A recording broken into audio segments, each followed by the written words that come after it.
This is Marshal Zane's Christmas Horse, a Wyldhaven Christmas novella, written by Lynnette Bonner, narrated by Amy Lilly. Chapter 1. Jacinda Holloway woke with a thrill of joy zipping through her.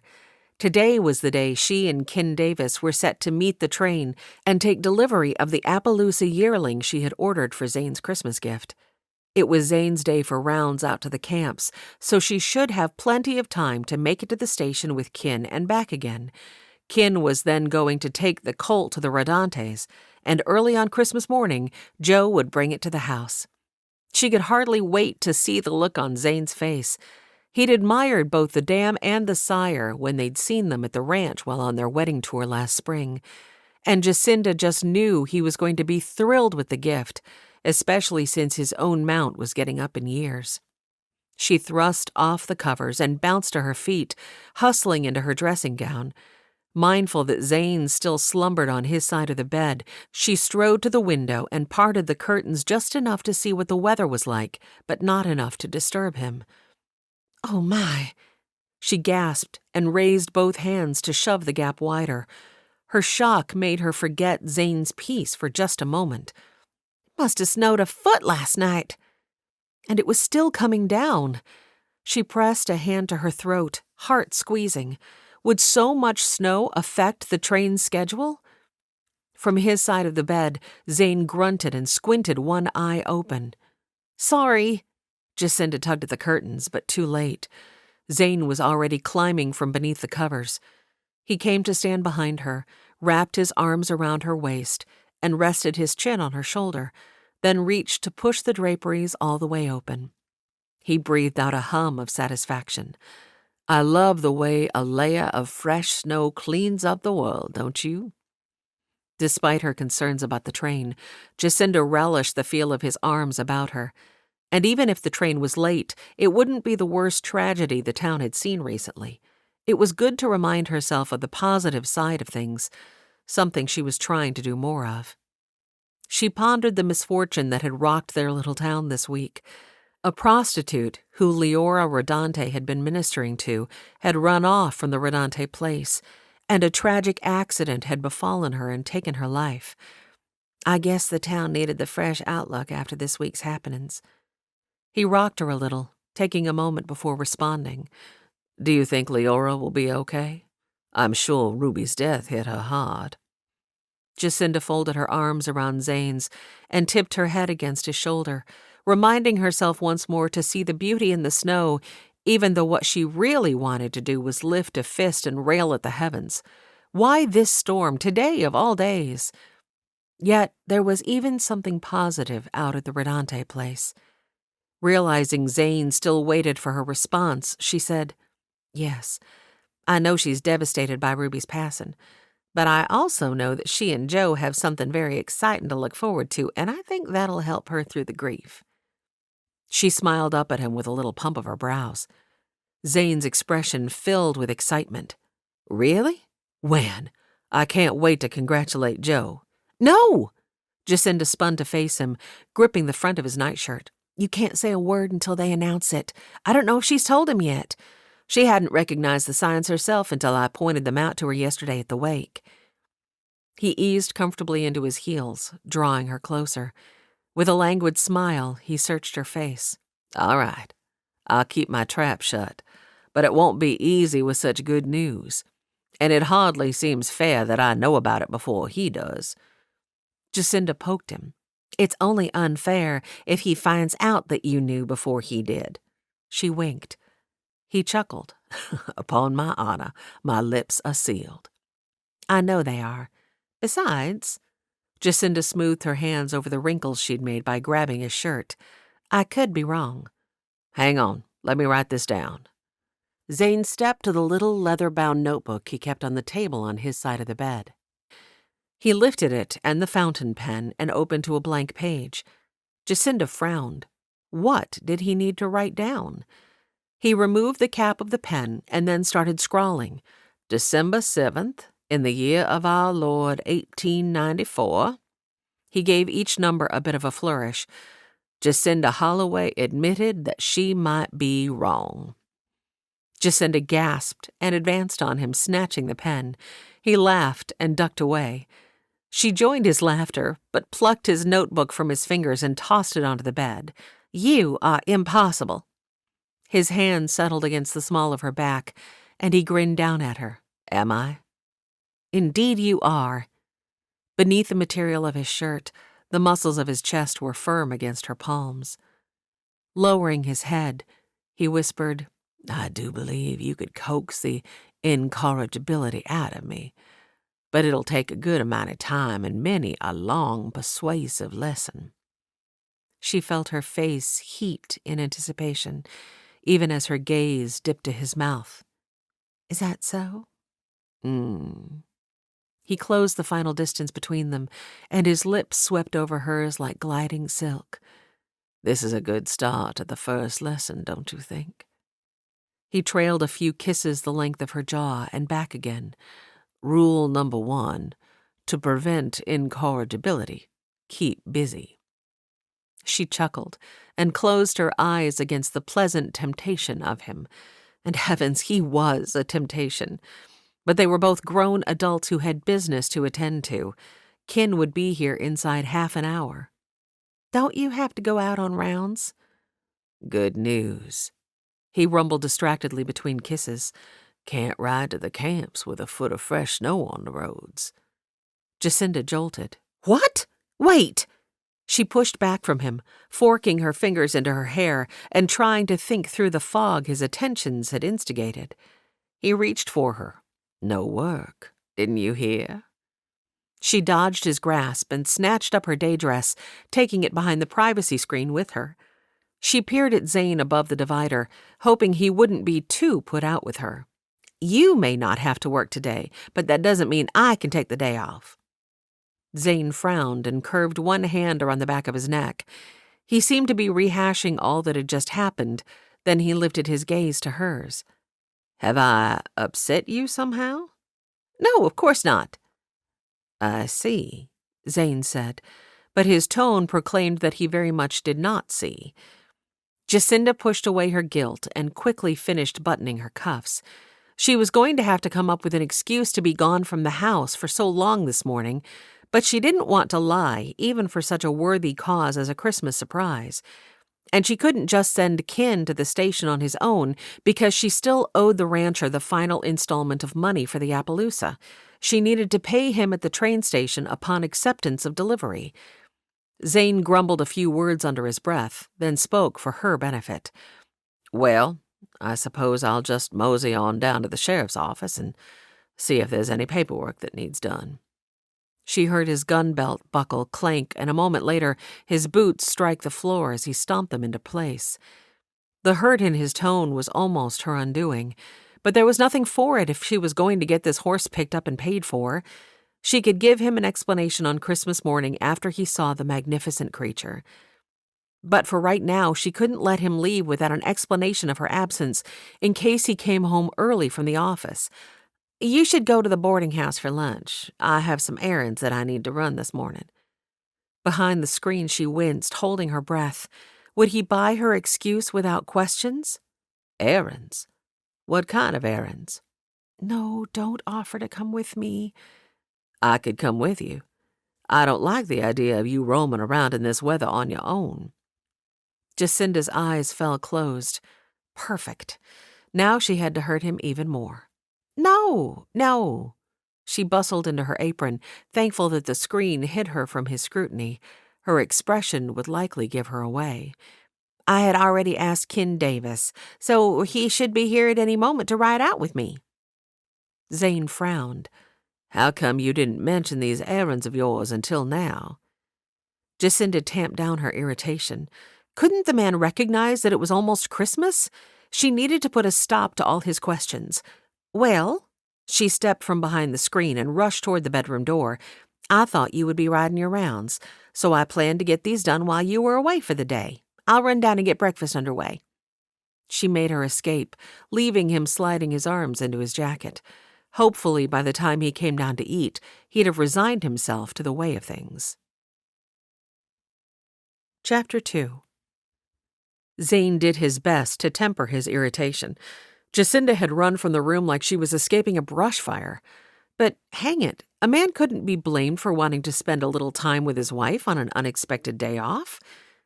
What had he done to upset her? One moment things had been going along just fine, and the next she was jumpier than a Greenbroke filly. He roughed a hand over his face and stepped over to the mirror. He took up his shaving brush and bowl. Maybe it was for the best at any rate. He lathered on the soap and took up his razor. Reagan would be bringing the Carver siblings into the office this morning, and it might be good if he was there as backup in case anything went sideways. Just because the oldest brother had turned out not to be a murderer didn't mean there wouldn't be some other shady dealings in their history. After all, the younger siblings' first reaction to hardship had been to steal from strangers. It only took him a few minutes to shave, yet by the time he reached the dining room, Jacinda had placed scrambled eggs, toast, and thick slices of ham on the table. She hurried in with the coffee pot in her hands. With a frown, he took in the 3 place settings before he pulled out his chair and sat. Must be for Kin? She poured him a cup of coffee, but before he could ask his question, a knock sounded from out front. "That'll be Kin, I'll get it." She rushed toward the door. Zane grunted. He'd assumed that her errands were to deliver dress parcels to clientele, but there were no packages on the table where she normally stacked them. He remained in his seat. Considering that 3rd place setting, Jacinda didn't plan to leave without offering Kin a cup of coffee and some breakfast. "Kin, good morning," Jacinda greeted. Zane couldn't see the entry from his seat, but he could feel the sweep of a chilly wind rush in around his legs. There came the sound of stomping feet and the rustle of Kin shucking out of his long leather coat. "Quite the storm we had last night, isn't it, ma'am? I only hope that the train—" "Won't you join us for breakfast, Kin?" Zane frowned. Why had she put such emphasis on the us in that sentence? Only a moment later, they both stepped into the room. Kin's eyes sparkled just a little too much. The lad was up to something. But then, when was he not? "Kin?" Zane nodded toward the seat across the table. "Marshal? Morning, sir." Zane rose and held Jacinda's chair for her, and he supposed that if she'd been expecting Kin this early, he had to grudgingly understand why she'd fled their bedroom so hastily a bit ago. His mood suddenly improved by a drastic measure. He dropped a hand to her shoulder before resuming his seat. They said grace, and then Zane passed Kin the plate of ham. "Did you mention something about the train?" Kin bobbled the platter, almost losing the fork off the side before he snatched it from midair. "My, this ham looks downright sinful, Mrs. Holloway. Where'd you get this one?" Jacinda didn't miss a beat. "Why, thank you, Kin. This came from one of Mr. Hines's sows. He'd smoked it to perfection, I'd say. Eggs?" "Yes, ma'am. You make the best eggs in town, if you'll promise not to tell Mrs. Griffin I said so." He grinned, trying to act at ease, but the quick dart of his eyes in Zane's direction spoke of the fact that he was covering something. Zane looked at Jacinda. "I know a snowstorm when I see one." He allowed his humor to show in the quirk of his lips. What were they so all-fired determined to keep from him? Jacinda's gaze widened innocently. "Yes, I know I said a foot earlier, but I think there might actually be closer to 18 inches out there." Kin nodded. "About that, yes, ma'am." The reality of the weather distracted Zane momentarily from his quest to figure out what her errands might be. In truth, he was concerned about them riding off for even a short distance in this storm. "I'm not sure I want you going anywhere in this. Can't your undertaking wait?" Jacinda's mouth gaped, and she flashed Kin a look that was near panic. Zane sat back, perplexed. What was he missing here? Kin swallowed a bite of ham and lifted his coffee cup. "Actually, there's blue sky to the west, and that's where our weather generally comes from. I think the storm is just about to pass." He sipped his coffee and methodically lifted a bite of eggs. "It's a Christmas surprise, see? The parson, he's very hard to buy for, so Mrs. Holloway is going to help me with a little shopping." He stuffed the eggs into his mouth and reached for his toast, never meeting Zane's gaze. This breakfast is mighty fine, ma'am. Mighty fine. The parson, he always burns the toast. This is just right. Well, thank you, Ken. Please help yourself to more if you like. Don't mind if I do. He reached for another slice and slathered it with Jacinda's strawberry preserves. His gaze flicked to Zane's. Saw the Carvers riding in as I was on my way here. Sheriff Callahan met them at the office. Zane sighed and pushed his plate back. He didn't have the stomach to eat more anyhow. There was no shopping out near the station, and he'd clearly heard Ken mention the train. These two were keeping something from him. He glanced at Jacinda. She wouldn't be helping the boy cover up something, would she? Helping him keep it hidden from the law? With a wince, he took himself in hand. This was Jack he was thinking about. She wouldn't do something like that. He would just have to trust her, he supposed. For now, he needed to get to the office to help Reagan. Guess that means I'd better get on my way. He bent to place a kiss on Jacinda's cheek. Till this evening. With that, Zane headed for the entry. He took down his duster and shoved his arms in the sleeves, then yanked his scarf around his neck and stuffed the ends inside. Snatching his Stetson from the peg by the door, he plunked it on his head and stepped out into the blustering wind. He paused on the top step. Why was it that his mood was suddenly right back to where it had been when Jacinda had left him standing in their bedroom? He rolled his eyes at himself. Married life was reverting him to a moody adolescent. Jacinda blew out a breath and sank against the slats of her chair as Zane banged out the front door. She gave Ken a look. I don't like to be deceptive. I'm not helping you shop for the parson. You are now. Ken grinned at her, then stuffed his last bite of toast into his mouth. Jacinda laughed. Oh, very well, I can do that. But I hope you weren't being deceptive about the weather? He shook his head, wiping his fingers on his napkin. No, ma'am. The roads will be a bear to traverse, but the weather should hold until we make it back home. Oh, that's such a relief.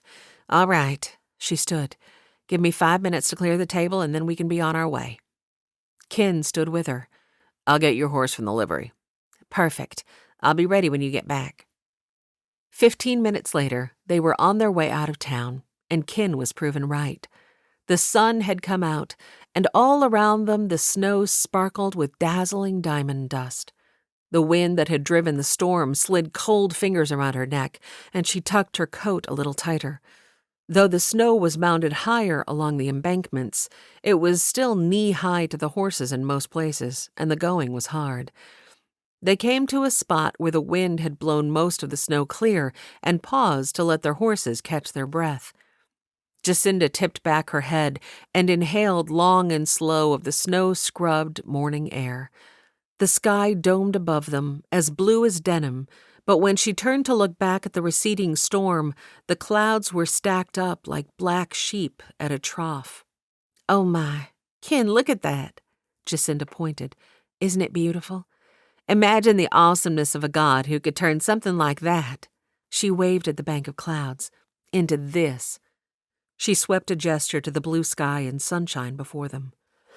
Ken cleared his throat. Yes, ma'am. Jacinda angled him a look.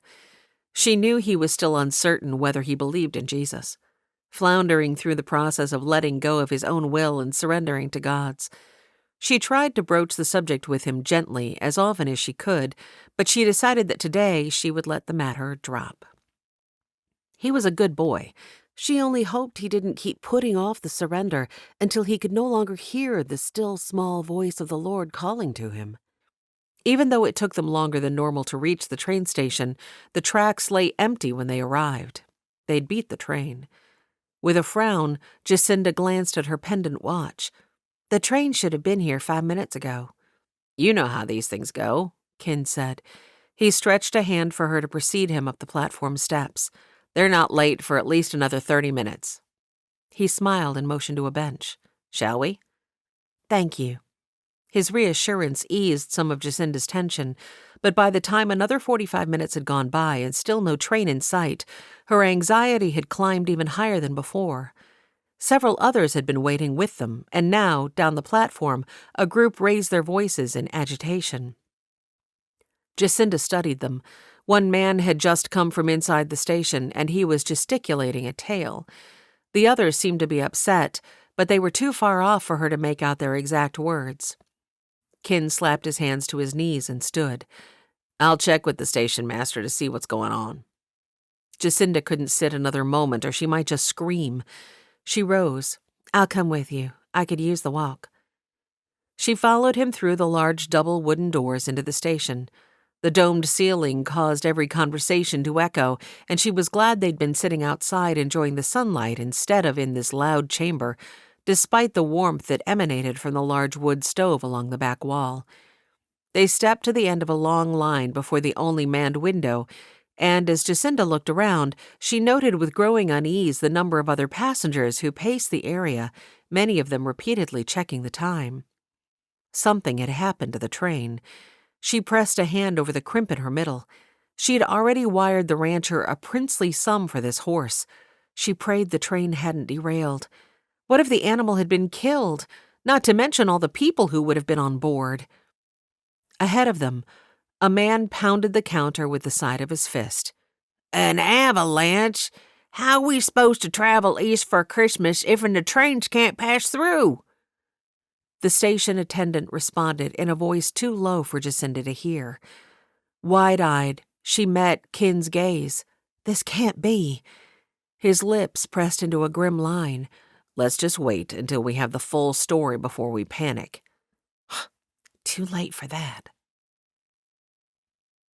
Chapter 3. Maud Carver pressed her hands together and followed her brothers to the bench the sheriff motioned them toward. Sinking down, she tried not to tremble as the sheriff sat in a chair behind the imposing desk. The outer door banged open, and another man with a star on his chest that read Marshal tromped in. Maud didn't remember seeing him before, but he was large and imposing, and his eyes were striking, the color of the forget-me-nots on the china Ma used to have. She remembered how Ma would carefully unwrap each piece from the old flour sack she kept them in. She only brought the good dishes out on Christmas or Easter, or if the squinty-eyed parson was calling. Otherwise, the plates were kept in the bottom of the cabinet. Beside her, Kane cleared his throat quietly, and Maud came back to the present with a start. She realized she'd been staring at the marshal and forced her gaze to her clenched hands. The man strode to the stove. "Any of you want some coffee? Mighty cold out there today." Kane nodded with his typical deferential politeness. "Yes, sir, thank you." Coffee sounded heavenly. When was the last time she'd had a cup? The Castains always brought Kane a cup, but brought her and Seth tea, and she'd manners enough to know better than to ask for something different. "Yes, thank you." The marshal pinned his silvery blue gaze on Seth, one eyebrow quirked. Seth nodded too. "Thank you." With a dip of his chin, the marshal lifted the coffee pot. "I'll get water from McGinty's and be right back." As he headed out the door, the sheriff rose, opened a drawer in his desk, and withdrew several tin cups. They clanked together as he gathered them by the handles, and then strode over to place them on the little table beside the stove. "I don't have cream, but there's a little sugar here if you like." Maud licked her lips. Sugar. She hadn't had a taste of sugar for nearly 2 years. The sheriff plunked himself back into his chair and clasped his hands behind his head as he propped his boots on one corner of his desk. "While Marshal Holloway finishes up with the coffee, why don't we get down to business?" Dread dropped into the pit of Maud's stomach, making her forget all about coffee and sugar. She knew this scrape they were in was all because of her. The sheriff pinned Kane with a look. "How long have you been in this area?" Kane met the sheriff's gaze in that straightforward way of his. "Longer than we intended to be. We were headed through to Seattle when I came down sick." Worked himself into a sickness was more what he ought to have said. The marshal returned. The pot's spout already wisped steam. The water he'd fetched must have been heated. He scooped a generous portion of grounds into the pot and set it over the burner of the wood stove. "Where are you from?" Despite the sheriff's casual tone, his eyes seemed able to cut right to the bone. Kane shifted. Maud clenched her hands in her lap. She held her silence, content to let Kane do their talking, and also knowing that she'd have plenty of her own questions to answer soon enough. We grew up out Montana way, little ranch near Fort Benton. The first waft of percolating coffee filled Maud's senses. Her mouth watered. And what brings you our way? There was a hard edge to the sheriff's words. Kane leaned forward and planted his elbows against his knees. Only because she knew him so well could she see the tension in his posture. Short version is that our ma and pa were both killed, and I needed to get my siblings out of town for their protection. Kane's jaw bulged. The sheriff dropped his feet to the floor and sat up. I've got time for the longer version. His flinty expression made it clear they wouldn't be going anywhere until he'd heard it. Kane sighed. My pa ran cattle up in the hills near Fort Benton. Had about 3,000 acres of prime land. Problem was, it was just a little too prime. He sat up and pushed his palms against his thighs as though he were drying them. Few years back, the area had a drought. People were barely scraping by. But there were a couple of deep springs on our property that kept us going when everyone else went bust. Big outfit came in and started buying up all the smaller places around us. Most everyone was happy to sell at rock-bottom prices just to be shut of the place. But Pa didn't want to sell. The Marshal quietly set about to pouring several mugs of coffee. Maud wished she could block out the rest of Kane's story, or maybe make him stop telling it, but there was no escape from the bleak past. Kane accepted a cup from the Marshal and took a sip before continuing. Problem was, Vince Stoke didn't want to take no for an answer. What happened? Kane glanced at Maud. She knew he was concerned about her hearing the tale again on account of how she'd panicked the last time he told it to someone. She sipped her coffee, not even caring that the Marshal hadn't added any sugar. She gave Kane a nod, then took a breath, closed her eyes, and prepared herself to revisit the horror. As Kane told the story, it was as though she had traveled back in time. There was an evening sing-along at the schoolhouse, Kane said, but our ma was suffering from a headache, so our pa stayed home with her, and the three of us went. Maud remembered her excitement as she had dashed from the house, heard the squeak of the screened porch door and Ma's voice calling for them to have a good time. Had she replied? She'd never been able to recall. The schoolhouse was a 30-minute ride from home. She could smell the decaying leaves of that autumn day, hear the horses' hooves crunching through them and the wagon wheels grinding over the gravel of the road. She remembered how Lucy Paxton had run to meet her and tugged her into the coat room, chattering gossip about Brodie Frederick. In the auditorium, the piano was especially out of tune that night. Maud wondered if the Frederick brothers had somehow sabotaged it. After the sing-along was done, we arrived home to find our house on fire. Both the Marshal and the sheriff seemed taken aback by that, as they should be.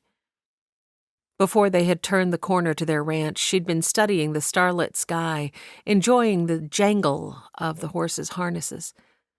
The first waft of smoke had drifted to her on the night air, bringing her focus to the road ahead. Had Pa set the pig they'd slaughtered earlier that day to smoking? She tested the smoke again. No, something didn't seem quite right. Then she'd seen the black belch of soot and cinders blocking out a column of starlight. Kane yelled at the horse, his voice sharp, panic-filled. Maud clung to the seat, and a few moments later the wagon skidded into the yard. Bright flames clawed at the night sky, feral, blistering, and unapproachable. From his seat in the wagon bed, Seth's cries pierced high above the devouring crackle. Kane's breaths puffed in a rhythmic percussion as he raced from the inadequate water trough to the house with the too small bucket. Despair sapped the strength from Maud's legs. The damp ground pressed cold against her knees, and the smoke-scented wind cooled the tracks of her tears. The salty taste of despair still stung the tip of her tongue. Kane's hand settled at the back of her neck. Breathe, Maud. Just breathe." She blinked and realized that the taste of tears was such a reality because she was crying. "Sorry." She dashed at her cheeks, fixing her gaze on the pot-bellied stove and doing her best to push the anguish away. The sheriff folded his hands and sat quietly for a long moment before he finally spoke. "You think the fire was set purposely by this Vince Stoke?" "I know it was." Kane's jaw worked from side to side. "But I don't have any proof. We had nothing but the clothes on our backs. All the papers had been destroyed in the fire. And the local magistrate was bought off because, even though he knew our family had owned the land for years, he wouldn't help. I had these two to think of. So I sold the horse and wagon and we started west. We worked doing odd jobs for anyone who would hire us, most times just for food. Then I took powerful sick. I don't remember much the next few days." Kane glanced at her, and the sheriff's narrow gaze followed. Maud swallowed. "After Kane took sick, we couldn't find anyone who would hire us. They all said we was too young to do an honest day's work. And the one place I explained that our brother had taken sick, the lady clapped her apron over her mouth and shooed us away with a broom. By the time we got here, Kane was so fever-racked that he couldn't travel anymore, and the weather had started to turn cold. We needed more than just food."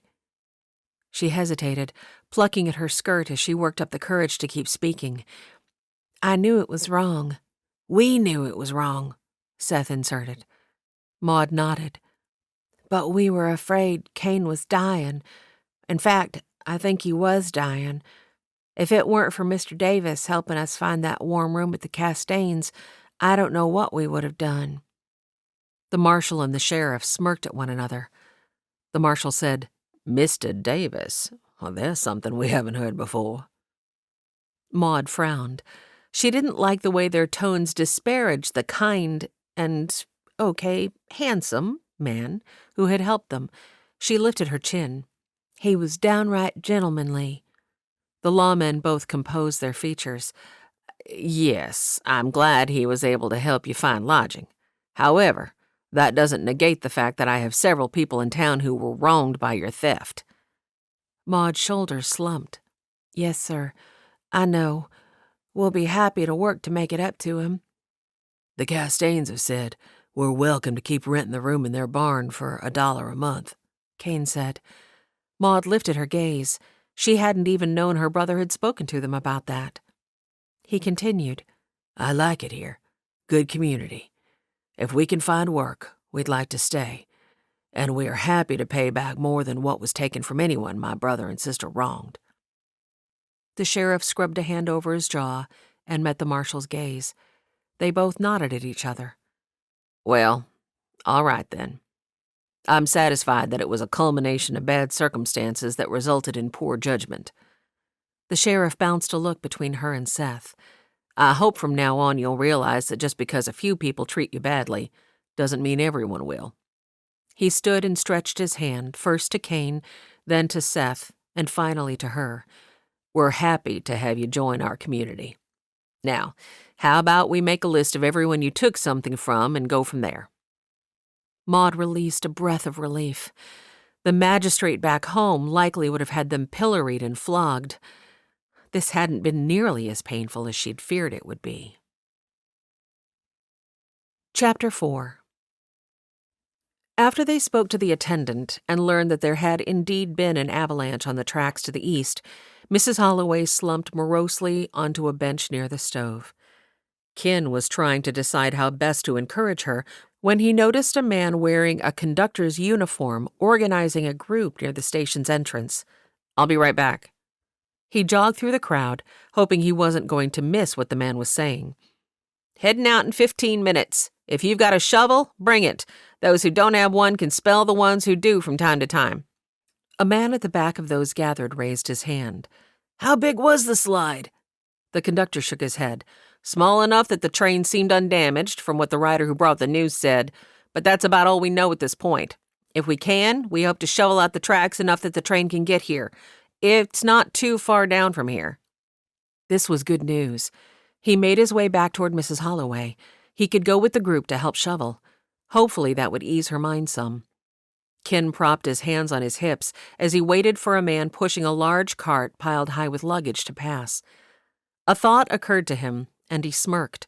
From the way the rest of the Christmas presents he'd been asked to help with had gone this year, he probably should have known that he ought to decline to help with this one. Seemed it was his year to have to repair the gone-awry Christmas plans of every woman in Wyldhaven. When the cart of baggage passed, he looked up to see Parson Clay and Tommy standing next to Mrs. Holloway. He'd forgotten that today was the day they were supposed to leave to go be with PC's family back east for Christmas. Agitation twisting his features, Tommy rushed toward him. His hands wrung. The train's got a bunch of snow on it. We don't get to go to PC's ma's house no more. Ken settled a hand on Tommy's shoulder. I'm sorry. I know you were looking forward to that. Tommy nodded. Looking forward to it, to Christmas. We can still have Christmas, Tom, you'll see. Still have Christmas? A new hope lit Tommy's expression. Ken nodded. Of course. I'll make sure it's a good one, all right? Tommy jumped up and down, hands flapping. He grinned at PC. Ken will make sure it's a good Christmas. Ken transferred his focus to the parson and felt his concern rise. The man didn't look good. He'd been fighting a cold for a few days now, but today his eyes were all red and puffy. Sorry about your trip, Ken offered. PC blew noisily into a hanky. Might be for the better. I feel like I was on the receiving end of that avalanche, achy and cold. A shiver worked through him, as if to emphasize his statement. Sorry. You should go home and sleep. Maybe I can now. I've been too busy getting ready for this trip. He offered a droll tip of his lips. Good news is they're saying the train seems undamaged. Mrs. Holloway dropped her head back. Oh, praise the Lord. Ken motioned back to the group getting ready to leave the station. Thought I might go help shovel out the train, see what I can learn. She stood. Thank you, Ken. You've no idea how grateful I am for your help. Happy to be of service. He transferred his gaze to the parson. Could you escort Mrs. Holloway back into town? PC nodded. Of course, if that's all right with her. The marshal's wife had a bit of a blank look on her face. Yes. I hope everyone on the train is okay. PC shoved his hands into his coat pockets and hunched into his shoulders. I'm certain we would have heard if there were any serious injuries. She touched the lace at her throat. I suppose that's true. At least that's something, a comfort. Ken stepped back and started them all toward the entrance. Yes, ma'am. I'm sure PC, Parson Clay, is right, and I'll make sure the horse is taken care of. Don't worry any more about it. PC frowned and mouthed to Ken above Mrs. Holloway's head. A horse? Ken gave him a little nod and placed a finger over his lips. He could tell PC all about it later. The group near the door started to exit. Ken moved toward them. I'll be home later this evening. With his next glance at PC, however, he hesitated. He looked at Tommy. He was dressed warmly, with a pair of sheepskin gloves on his hands and a wool hat on his head. Tommy, you want to come with me to the train, help shovel? Tommy's eyes brightened. He nodded excitedly. Tommy, shovel! Ken looked to the parson for permission. He figured taking Tommy with him would give the man a better chance for some rest. PC waved him onward. Thank you. Yes, Tom, you can go. But remember, no running off. You have to stay right with Ken the whole time. I stay with Ken, Tommy nodded. You see her home. We go shovel. Ken couldn't suppress a little smile. Tommy had made that sound as if their work was by far the more important. PC gave Ken a little roll of his eyes when Tommy wasn't looking, and Ken suddenly realized what a sacrifice the man had made when he'd taken Tommy under his wing. It wasn't easy living with someone who needed constant monitoring and attention. Even he'd escape the house on occasion just to avoid having to listen to Tommy's prattle. Ken lifted a hand of farewell and then motioned for Tommy to follow him. Hopefully the parson would take advantage of his afternoon of solitude and be feeling better by the time they returned home. Zoe Castaigne eyed her older sister across the dining room table. She was supposed to be finishing the corrections on the last few math assignments the students had turned in, and Belle was putting the finishing touches on a watercolor painting she planned to give one of the twins for Christmas. They sat in companionable quiet, but Zoe had sensed a wall between them for the last few days. Just after Pa had passed, they'd gone through a rough patch, but she'd thought they'd made it past it. Yet for several days, Belle had been short in every reply and distant in her demeanor. Zoe didn't like it, but she hadn't been able to think of a subtle way to approach the subject. She looked at Belle's painting. It was a picture of Hijinks, the family dog, stealing a drink of milk from a pail that Aiden carried. Aiden had his hand to his eyes and was studying a V of geese in the sky, bucket of frothy milk hanging forgotten by his side. The red barn in the background and the pink curl of Jinx's tongue gave the painting just the right balance of bright shades to balance out the greens and the blues. Zoe smiled at the image and shook her head. Every time she saw a new painting of Belle's, she was in awe again of her sister's talent. "Did you really see Jinx do that?" Belle wrinkled her nose. "I really did." Zoe felt her stomach turn. She quirked her lip. "Did we drink it?" Her sister's laughter tinkled through the room. "No, I made sure that the pig got that bucket along with her slops." "Oh, thank heavens." Zoe fiddled with her pencil. "Are you mad at me?" The question popped out without her permission. She rolled her lips in and pressed them together. Belle frowned and lowered her paintbrush, meeting her gaze. "No. What makes you think so?" Zoe shrugged. "You've just seemed off recently." With a sigh, Belle set the small paintbrush onto a plate and used her rag to wipe her fingers. She worked at the task for so long that Zoe thought she wasn't going to continue the conversation, but finally she looked up. "Do you remember, right after Pa died, how I told you I wanted to go to Seattle to study art?" "Yes, to the university. Their first graduate was a woman, you said." Belle nodded. "And I still want to go." "So why don't you?" Belle waved a hand. "Ma needs me here. Wants me here. I just keep waiting for the right time, I guess." "So you are unhappy?" Zoe slid the math papers into a neat stack and leaned on her arms against the table. "No, I'm content. I'll go to Seattle one of these days when the time is right. In the meantime, I can buy a book or two about art from the Sears and Roebuck catalog when I get a little extra money from work." Zoe tilted her head. "What has made you upset the last few days, then?" Belle pushed aside her paint paraphernalia and leaned forward, all her focus on Zoe. "Do you want to take the teaching exam, or are you just doing it because Ma wants you to?" A wave of relief crashed over Zoe. "Is that what this is about? You think Ma is forcing me to stand for the test?" "Is she?" "No, not at all." Excitement surged through her.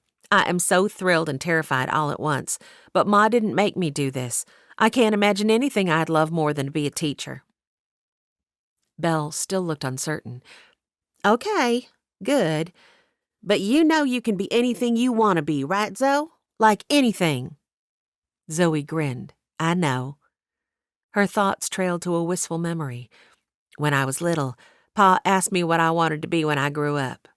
We were sitting just there in front of the fire. I told him I wanted to be a grizzly bear. He threw back his head and laughed." She paused, recollecting the joyful sound of it. "Do you remember his laugh, Belle?" Her sister's expression softened. "I do. He told me that if I were a grizzly bear, I would have to eat raw fish." Belle chuckled. "I told him that was okay because if I were a grizzly bear, I would like it." Belle reached across the table and squeezed her hand. "I have to amend my earlier statement." She smirked. Zoe frowned. "You do?" "You can't actually be anything you want to be." Zoe grinned and covered Belle's hand with her own. I really do want to be a teacher, Belle, truly. All right, then. I'm happy for you, and I'll quit being upset with Ma for making you take the test. She winked. That's good. Just promise that you won't put off your dream of art school for too much longer. Belle gave her hand a pat, then withdrew and picked up her brush once more. I promise, Zoe. Satisfied, Zoe returned to the final pages she needed to grade and tried not to worry about the thought that had plagued her for the past several weeks since she'd made the decision to take the test. What was she going to do if she didn't pass? Chapter 5. Crisp snow crunched beneath Jacinda's boots as she and the parson strode toward her horse, with him carrying his and Tommy's bags. She felt uneasy and knew she wouldn't be able to relax until this whole issue with the horse was resolved. Her mind was still spinning with 100 different scenarios, all of them dire situations that could end up with her losing her investment. Then what would she do for Zane's Christmas present? They descended the platform steps, and Jacinda stopped next to her mount and untied it from the rail. Parson Clay set the bags down, shoulders slumping. "What is it?" she asked, eyeing him. He gripped the back of his neck, staring down the road toward Wyldhaven. "Jerry Hines dropped us off, but he had to get right back to his store. I'm obviously not functioning at my peak. I don't have a ride." Oh, dear. And in his current state of health, it wouldn't be safe for him to walk the whole way back to town, especially not with the deep snow on the roads. Her horse was too small to carry both of them and would already be exhausted with the work of simply getting her back to town. Yet, she glanced to where the party of men were just starting out in the direction of the train, then back to him. The parson was in far worse shape than she was. He needed to get home and get into his bed. Making a quick decision, she shoved the reins toward him. "You take my horse. I won't be comfortable until I see that the Appaloosa I bought for Zane is fine, at any rate. I'll go with the other party and return to town later." The parson frowned. "No, I couldn't take your mount. I'll just walk." "Nonsense. They have a sleigh, see?" She pointed. "I'll ride on it, and once we get the tracks cleared and meet up with the train, we'll have the extra horse that I can ride home. It's the perfect solution." She thrust the reins at him once more, hoping he wouldn't realize that she wouldn't have a saddle or bridle. She would figure out that hurdle later. Right now, the parson's health was more important. Thankfully, his condition seemed to be muddling his thoughts because he didn't protest further. "All right. Thank you." He sneezed, then sneezed again. She was suddenly torn. "You sure you'll make it back to town fine?" He gave her a half-hearted smile. "The day I can't sit a horse, I'll be dead." Her brows rose as she gave him a once-over. She only hoped that today wouldn't be that day. She didn't want to live with the man's death on her conscience. "Okay, I'll check on you tomorrow and bring you some soup." He touched the brim of his hat. "Obliged." She left him then and hoisted her skirts to dash toward the departing group. She didn't want to be left behind. Kin had kind of forgotten that Tommy wouldn't have a mount, but when they caught up to the group of men, several of them were piling onto the back of a large sleigh. Relieved, Kin helped Tommy find a seat and then swung into his saddle. The party took leave, but at the pace they were traveling, Kin couldn't help but think that they might not reach the train till next spring. However, they'd only gone a few feet when from behind them he heard Mrs. Holloway's voice. "Kin!" Wondering what she could have forgotten, he turned to face her. Skirts hoisted to skim the snow, she worked her way through the deep drifts toward them. "Help me onto the sleigh." "What?" She flapped a hand. "I'm coming with you." Kin didn't move. "Ma'am, it's going to be hard work to clear those tracks." "I know, but I won't rest until I see for myself how that Appaloosa is, and I'll find things to keep myself busy. I can heat water, make coffee for the men if there's some on the train."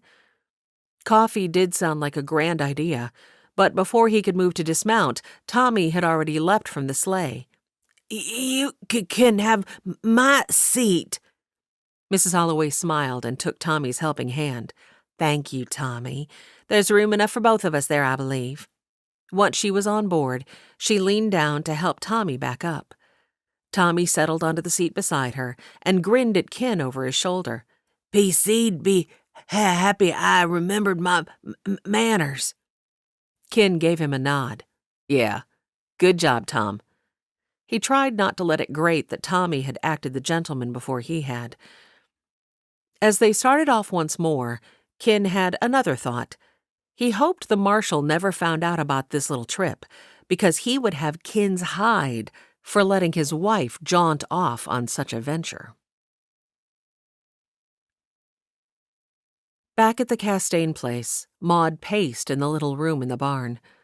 Her relief at the lawman's gentle treatment had soon turned to despair as she realized they didn't even have a penny to their name.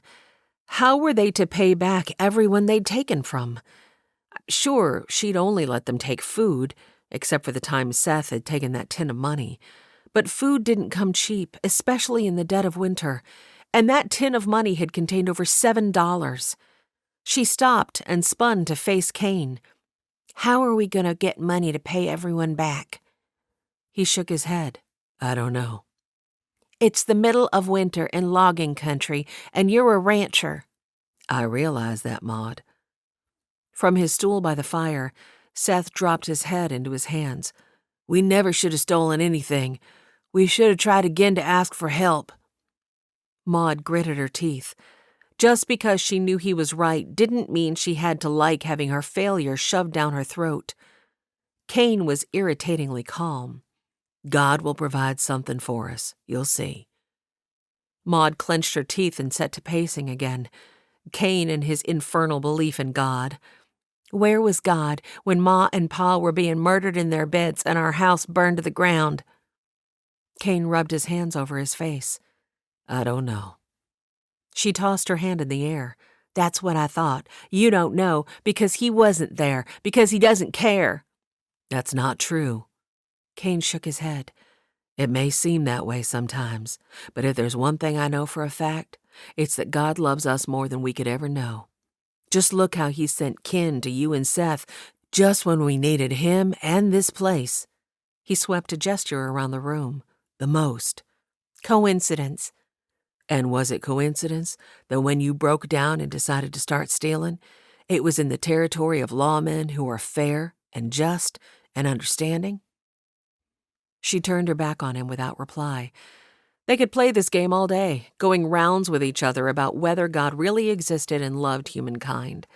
Neither of them would win, and neither of them would change the other's mind.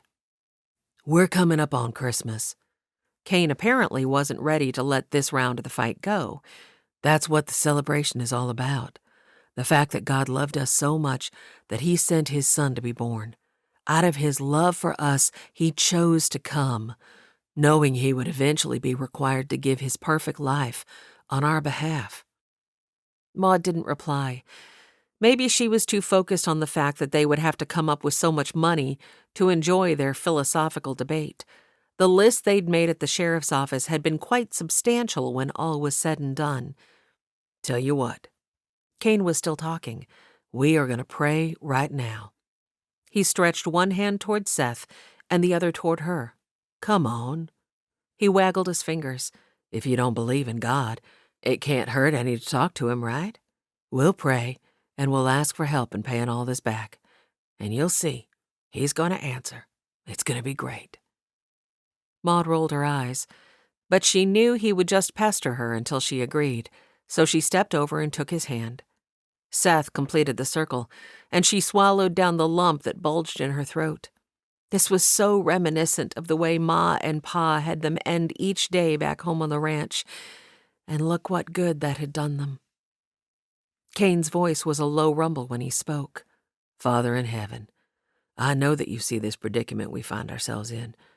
We'd like to make amends for the wrongs we've committed to the good folks in this community.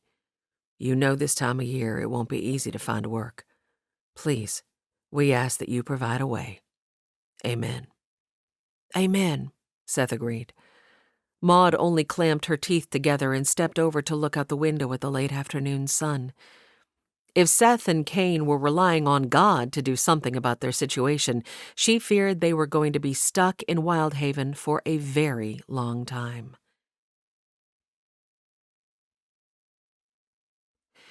It took them nearly an hour to reach the train, and Jacinda was ever so thankful that the sun still shone brightly in the sky.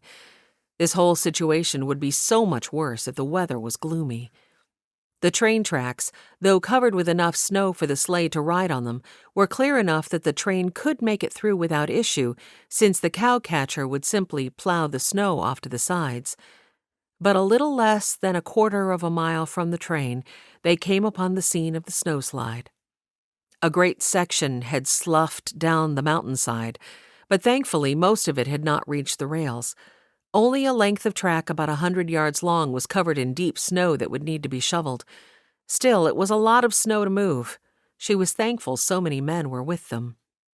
The men set to, and Tommy grabbed the first spade and dove in with gusto, sending huge shovelfuls of snow flying over his shoulder, right back onto the tracks behind him. Tommy! Tommy! Laughing, Ken waded into the fray, dodging scoops of flying snow as he tried to get Tommy's attention. Tommy tossed a shovelful right into Ken's face. Ken blustered and blinked and swiped to clear his eyes. Sorry. Tommy hung his head. Jacinda hid a smile behind her hand. How would Ken respond? With bits of snow still clinging to the stubble on his face, Ken clapped one hand to Tommy's shoulder. He gestured to the pile Tommy had made behind himself. You have to toss the snow to the side, okay, Tom? Not right back onto the tracks. Not onto the tracks. That's right. Throw it that way. Tommy nodded. That way. Good. Now show me how it's done. Tommy scooped and tossed with enthusiasm, and Ken nodded, satisfied that he wasn't recreating their work this time. When Ken glanced her way, Jacinda gave him a nod of approval. He had handled that situation just right. My, what a good man he was growing into. If only he'd see his need of a savior. Ken raised a finger with a swipe, as if to say his kindness was no big doings. Then he tugged on his gloves and went to work with a spade of his own. Jacinda, still standing on the back of the sleigh and high enough up that she could see over the mount of the avalanche, eyed the train for a moment. It was so close, and yet, with all this snow between them, it might as well be miles away. She was so curious and excited to see the horse she'd purchased. The rancher she'd communicated with had assured her that she was getting a top-notch horse that might even make her some money in stud fees. She knew Zane would appreciate that. He'd often talked of starting a small spread come the day that he no longer wanted to ride for the Marshals. But her curiosity would have to wait. This mountain of snow was standing in the way.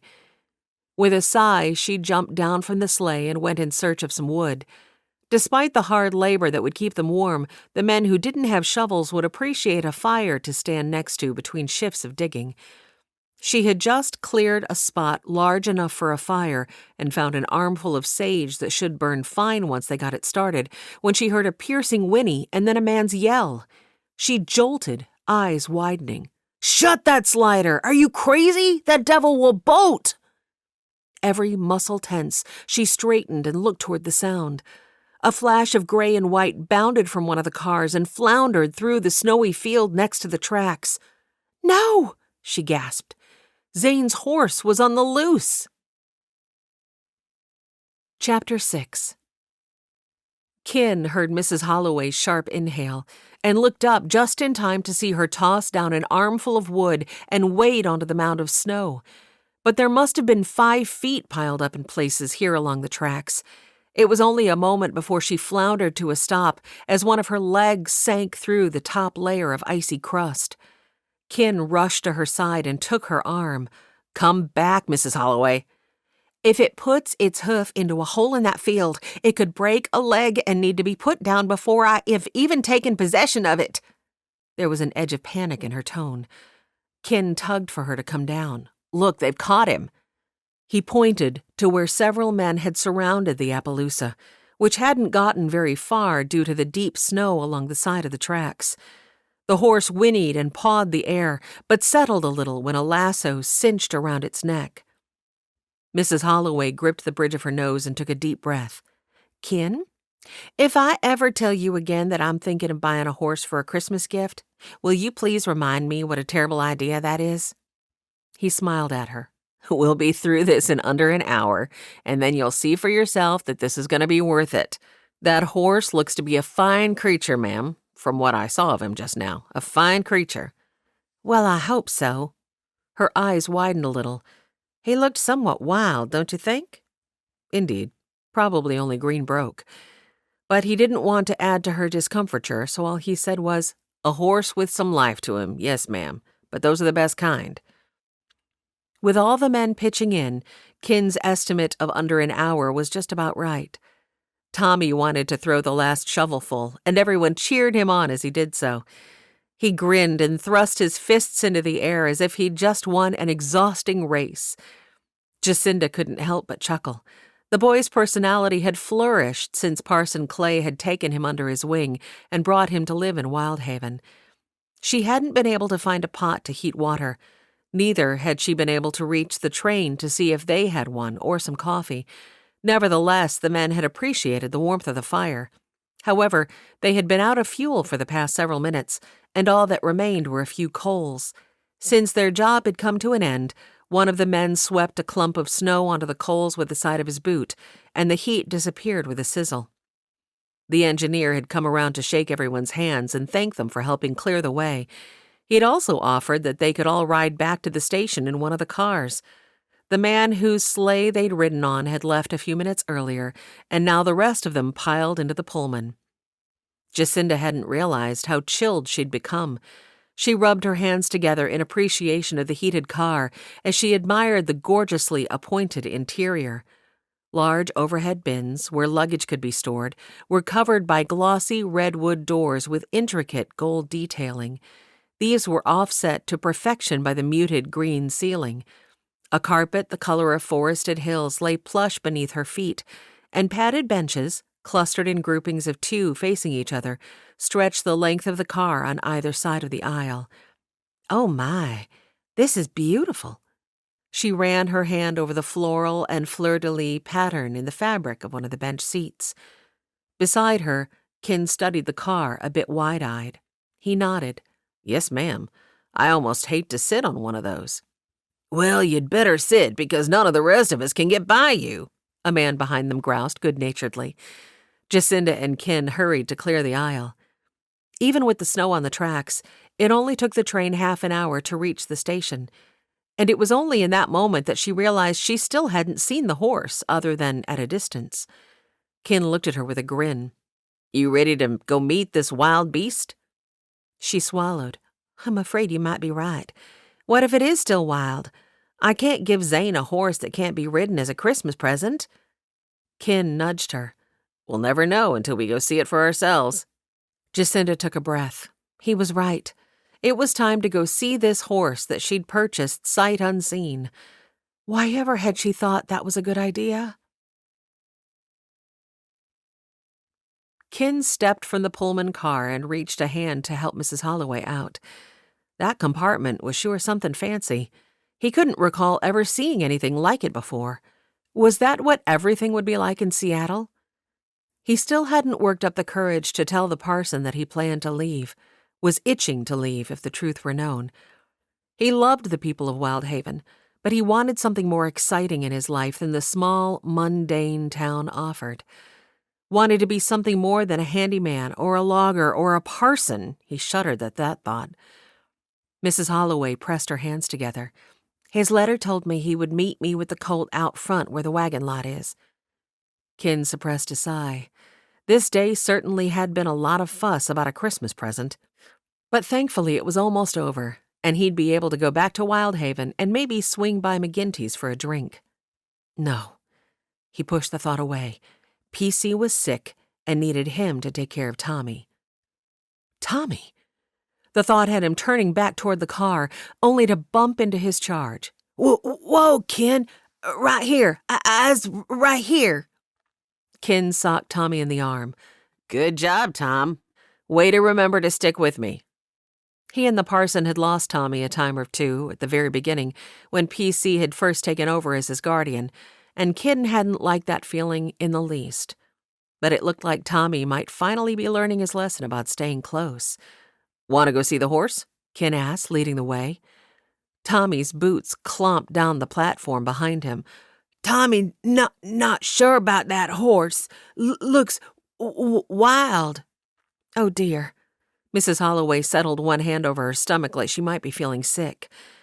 Kin hurried down the platform steps, swept off his hat, and reached a hand to help her descend.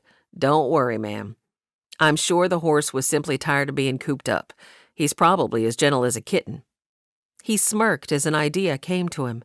"In fact, I think you should name the horse Kitten."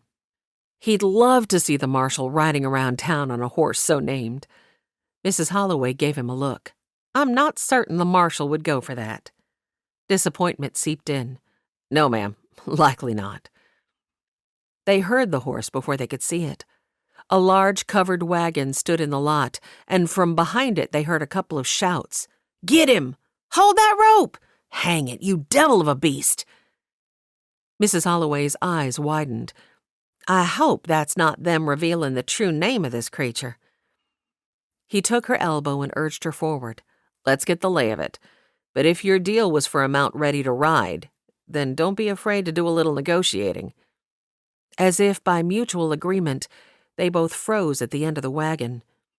Tommy bumped into him from behind. "Sorry." Kin waved away his apology as he leaned to peer around the wagon at the scene taking place on the other side. Mrs. Holloway followed his lead. Two men, obviously working ranch hands from their dress, stood on either side of a wild-eyed horse, each with a rope wrapped around their forearms. Despite their best efforts to hold the Appaloosa steady, it pranced and danced, bobbing its head, pawing the air, and whinnying in protest. It swung a nip at first one man, then spun to try to kick the other, then screamed in protest when both efforts failed. Mrs. Holloway withdrew and fanned her face. She moaned a little. "Oh, Kin, what am I going to do? I've purchased an unbroken colt." Kin didn't reply. He was still studying the scene. Another man stood near with a bored look on his face. He was impeccably dressed in a black suit with a smart, round bowler atop his head. He adjusted his sleeves, lips pressed into a thin line. "She's likely to be here at any moment. Can't you calm him?" Kin turned his focus to the horse and pulled in a breath of awe. It was magnificent, white-faced. It had a black muzzle and black, intelligent eyes that emphasized the sleek curve of its nose. The white of its head faded into speckled silver gray that was darker over its haunches. The horse had dark fetlocks, and its mane and tail were long silver threads dipped in whitewash. "He's beautiful," Mrs. Holloway breathed, and Kin realized that she had peered from behind the wagon again. "Indeed," he agreed. "Don't pay another penny for that hellion of a horse." Chapter 7. All Jacinda's irritation over the day's craziness surged to the fore. The truth was, she never would have bought this horse if she hadn't been assured from the beginning that it would be well-trained and ready for use. Tugging at her gloves, she marched from behind the wagon and stormed toward the dandy and the bowler. Her breath fogged the air in a cloud before her, and her steps crunched across a layer of hardened snow. The man looked up, pasting on a smile. "Mr. Chesterton, I presume?" He nodded and stretched out his hand, but Jacinda's ire was so high that she ignored it. "What is the meaning of this?" She swept a gesture to the still prancing horse. Too late, she realized that hadn't been the smartest move. The horse threw back its head, eyes wild. With a screech, it dropped into a crow hop and then shot into the air with a great twist, legs, mane, and tail flying. "Look out!" The men holding the ropes dove for safety, and the next thing Jacinda knew, the horse landed with a great whoomp and charged directly toward her. She flinched, only having time to duck so that her shoulder would take the impending impact. "Whoa!" Jacinda kept herself tucked, braced for the collision. It never came. Slowly she uncurled. Her focus went first to Kin, who stood next to her, jaw slack. She followed his gaze. Tommy stood between her and the horse, arms outstretched. The Appaloosa shifted quietly, nostrils flaring, but no longer panicked and wild. "There you go. See? No need to be afraid," Tommy cooed. Jacinda looked back at Kin. Her brows lifted. Tommy hadn't stuttered once in that sentence. She'd never heard the young man speak so clearly before. "You're okay," Tommy continued. "No one wants to hurt you." He inched his hand to take the hackamore, and once it was securely in his grip, he angled to face her. He's ready to go now." Everyone released a collective sigh of relief. The two men who'd been responsible for holding the horse scrambled to their feet and dusted themselves off. Mr. Chesterton straightened his bolo tie and adjusted his sleeves. Jacinda placed a hand on Tommy's arm. "Thank you, Tommy." He grinned. He's not so bad." She wasn't so sure about that. She angled Mr. Chesterton a look. "You assured me in all our communications that the horse I was buying would be ready to ride." He stretched his neck, again touching his tie. "Yes, well, we had a problem. The horse I planned to deliver came down with a bad case of colic last week. It was too late to let you know, and I didn't want to disappoint you by not showing up at all." He turned to look at the Appaloosa. "In all honesty, this creature is twice the animal of that other. Once you break him, he'll be the best horse you've ever owned. He's from the same lineage as the other." Jacinda folded her arms. "Yes, but I now have to go to the expense of hiring a trainer, not to mention finding someone in our area. This is a logging community, Mr. Chesterton, not a ranching one." His feet shuffled. "I'm prepared to forgive the rest of what you owe, if you still want him." His focus returned to her. Was that hopefulness in his eyes? She sighed and studied the horse once more.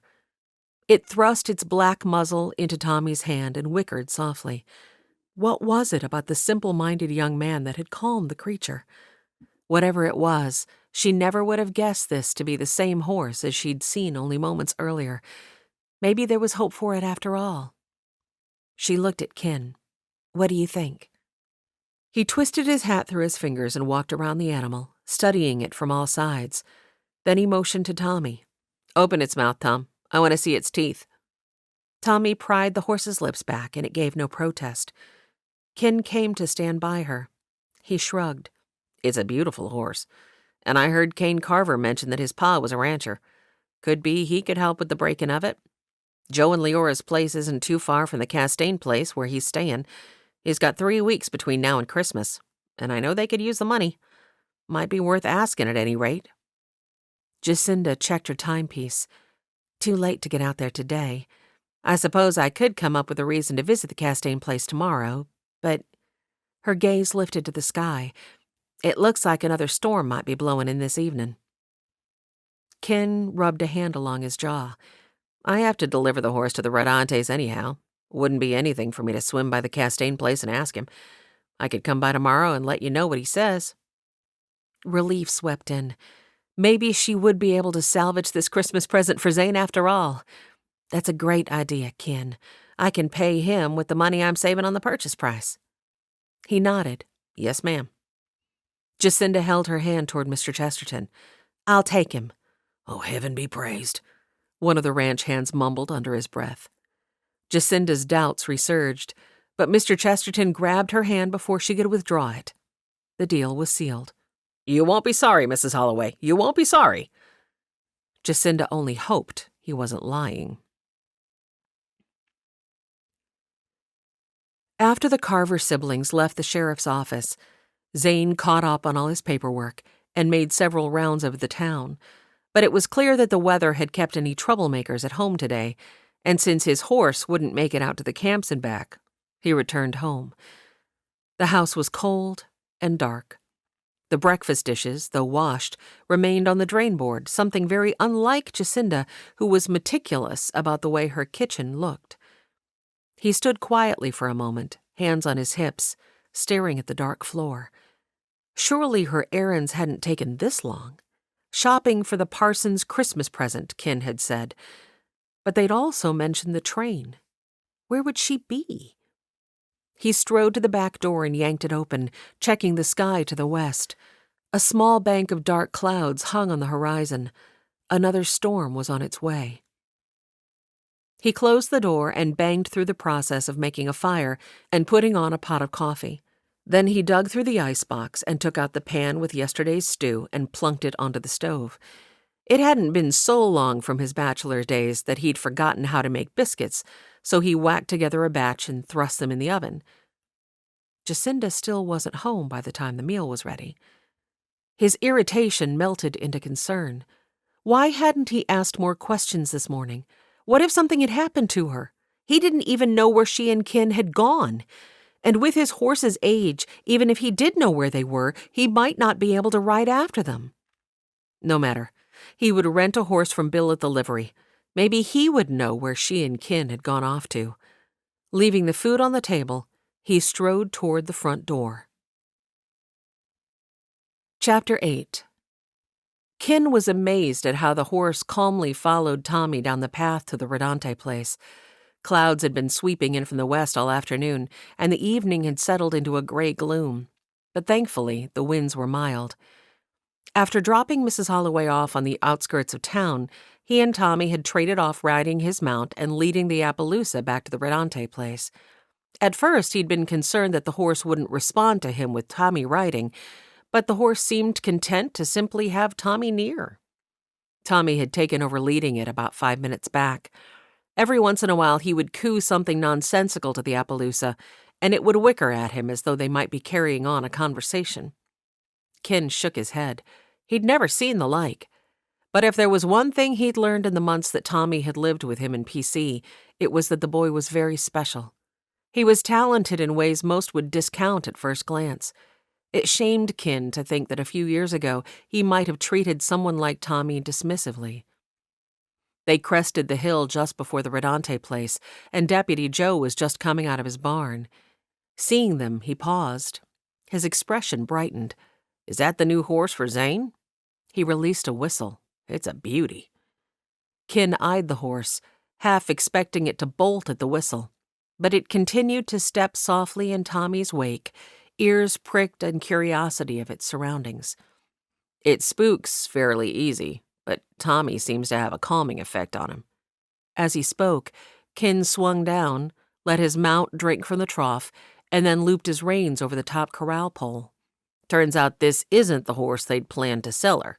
That one came down sick, and this one is green broke. Joe gave the Appaloosa a once-over. "Looks calm enough." Ken nodded. "You should have seen it kicking up a fuss before Tommy got hold of it. I think until we see how it responds that we'd better keep it on a lead rope even when it's in the corral.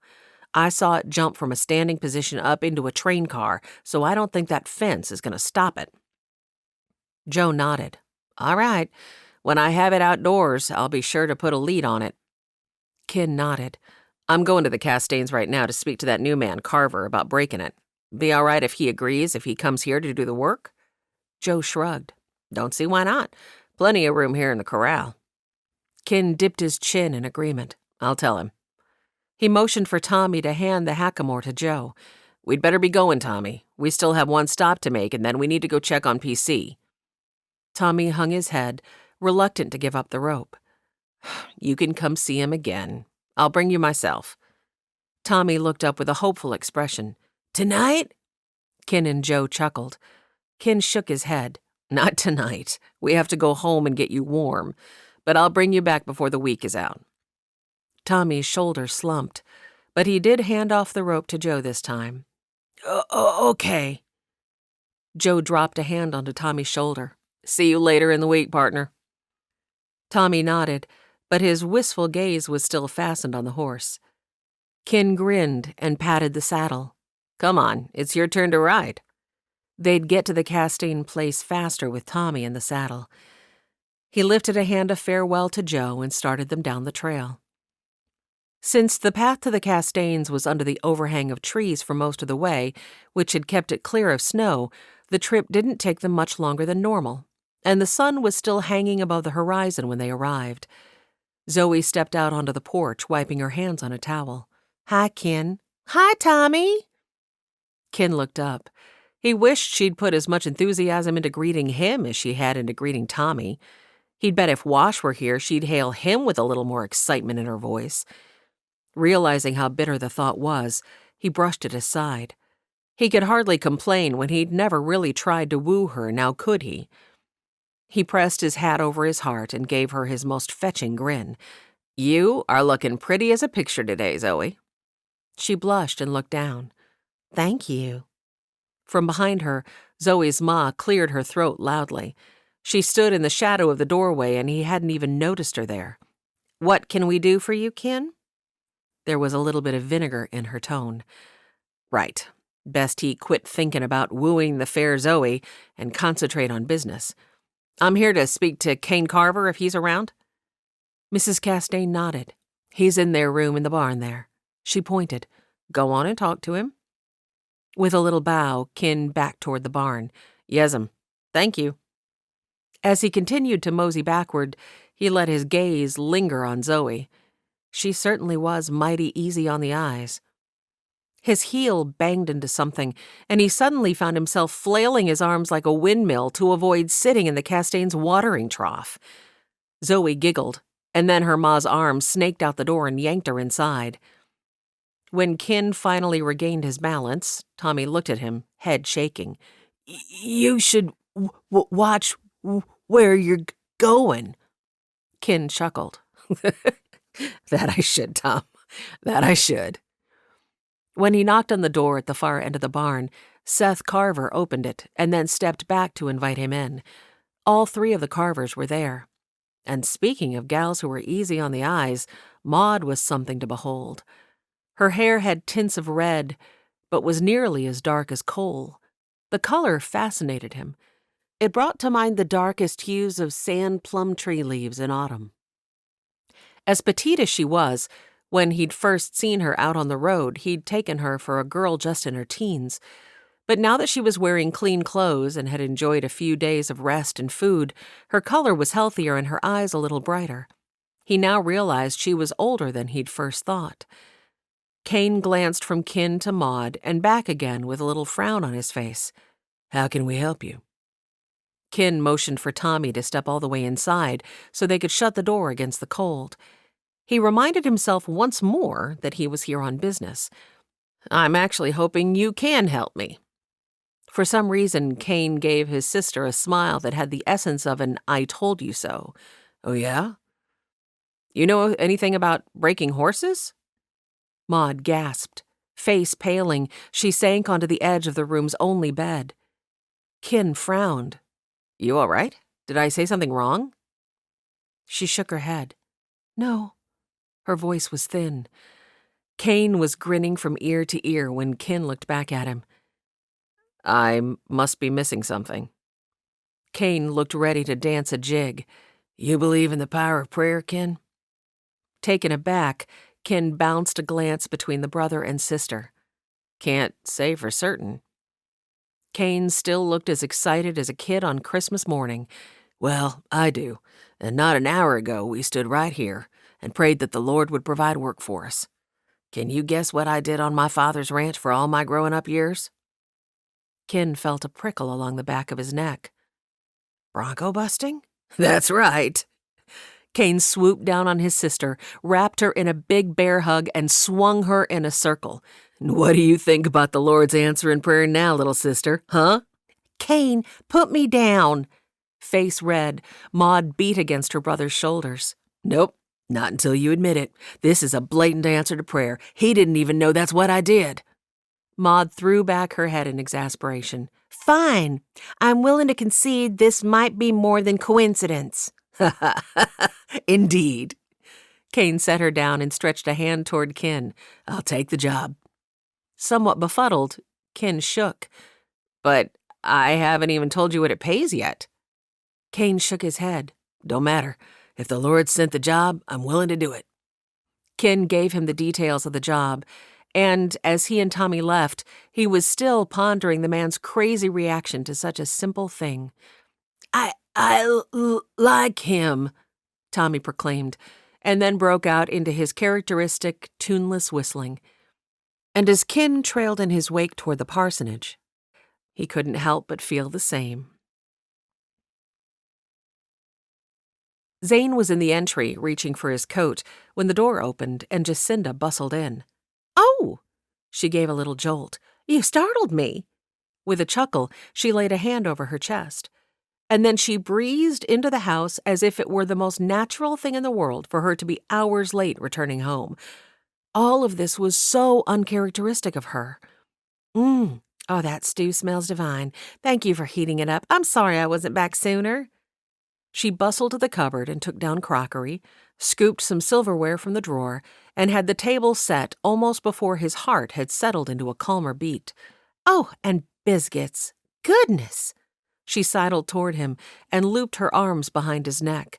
I didn't know what a talented man I'd married.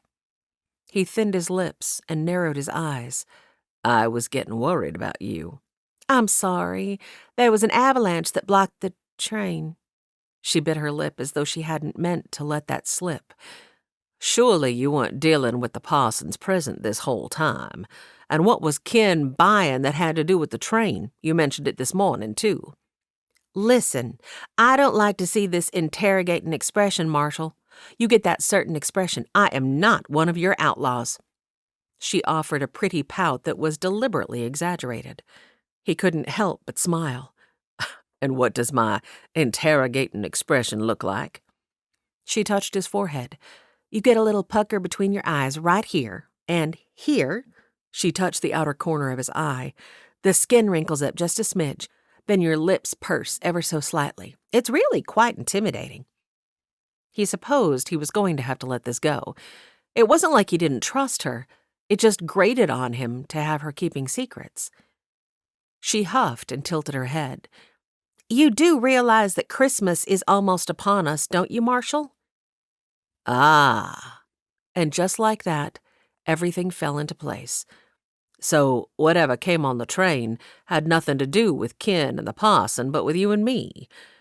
Why didn't you just tell me you were off on a Christmas errand this morning? She opened her mouth as if to reply, and then hesitated. Well, in truth, I don't know. Except that you get all interrogate-y. He laughed.